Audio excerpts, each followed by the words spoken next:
मोहम्मद रिजवान को बाहर निकालो। एक ट्वीट की वजह से इंडियन मीडिया में इतना ट्रोलिंग का सामना करना पड़ रहा है। मोहम्मद रिजवान को क्या ट्रोलिंग की है, उन्होंने क्या ट्वीट किया है जिसकी वजह से उनको ट्रोलिंग का, क्रिटिसिज्म का सामना करना पड़ रहा है, वो आपको बताएंगे। और इसके अलावा शुभमन गिल के हवाले से एक अच्छी खबर आ रही है, फाइनली वो चेन्नई से अहमदाबाद पहुंच चुके हैं, क्या खबर है वो भी आपको बताएंगे। और इसके अलावा पाकिस्तान इंडिया की जो सीरीज हमेशा से ज़का अशरफ साहब बात करते हैं, उसको लेकर एक खुशखबरी है, क्या खुशखबरी है वो भी आपको बताएंगे। और हम अपनी इस रिपोर्ट का आगाज करते हैं। सबसे पहले बात करें इंडिया पाकिस्तान की सीरीज में एक बार फिर जो है वो बहाली आना शुरू हो चुके हैं, क्योंकि ज़का अशरफ साहब भाई कल उन्होंने पाकिस्तानी मीडिया से बात की और कहा कि देखें जो पाकिस्तान इंडिया की सीरीज है वो ना पीसीबी के हाथ में है ना बीसीसीआई के हाथ में, वो है इंडिया की गवर्नमेंट और पाकिस्तान की गवर्नमेंट के हाथ में। उन्होंने कहा कि जय शाह साहब ने मुझे कहा कि आप आइए इंडिया पाकिस्तान का मैच अहमदाबाद में देखिए, वहां पर आपके जो कुछ गवर्नमेंट के, जो इंडियन गवर्नमेंट के जो ऑफिशियल्स हैं उनसे आपकी मुलाकात करेंगे, आप वन ऑन वन उनसे बात कीजिए, उनको बताइए कि ये सीरीज किस तरह से हो सकती है,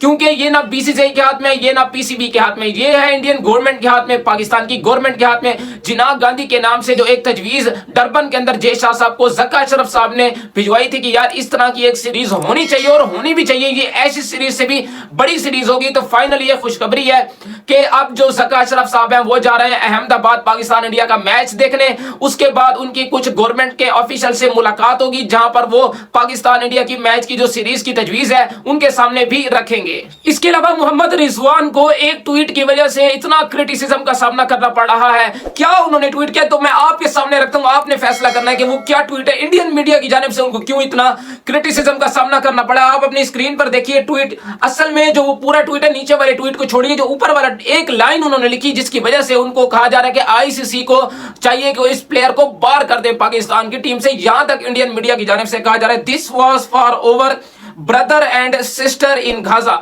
यानी जो गाजा के अंदर आपको मालूम है जो हमास है, इसराइल है, उनके बीच जो जंग शुरू है, तो वहां पर गाजा में जो मुसलमान मतलब जो भी शहीद हो रहा है वहां पर, तो उसके बाद जो एक ट्वीट किया इस लाइन की वजह से उन्होंने कहा जो मेरी ये सेंचुरी है मैं उनको जो है वो मतलब डेडिकेट जो है वो करते हैं। तो इसकी वजह से वो कहा जा रहा है कि आप क्रिकेटर है, आप इन चीजों में कहां पढ़ रहे हैं, ये इंडियन मीडिया की जानिब से कहा जा रहा है। यहां तक कहा जा रहा है सोशल मीडिया के ऊपर कि आप आईसीसी को चाहिए कि इस प्लेयर पर बैन लगा दे, इस प्लेयर पर जो है वो पूरी तरह से क्रिकेट नहीं खेलनी चाहिए, इसको ये क्रिकेटर है उसको क्रिकेट के ऊपर बात करनी चाहिए, ना कि जो है इस किस्म के झगड़ों में जो है वो उसको पढ़ना चाहिए। तो उसने एक ट्वीट किया, एक लाइन लिखी है जो मैंने भाई सेंचुरी की है तो मैंने उनको डेडिकेट किया, बस इसमें कितना क्या ट्रोलिंग की जरूरत है। तो समझ नहीं आ रही ये एक मतलब कि किस किस्म की जो है वो इंडियन मीडिया है वो किस किस्म का एक अल्फाज को उठाकर बैठ जाता है, तो समझ से बाला तर है, ये चीज होनी नहीं चाहिए। इसके अलावा शुभमन गिल के हवाले से एक अच्छी खबर आ रही है। शुभमन गिल जो है वो इस वक्त अहमदाबाद पहुंच चुके हैं, लेकिन फिलहाल याद रहे कि वो फिलहाल अपनी टीम के साथ नहीं गए, ट्रैवल उन्होंने नहीं किया, बल्कि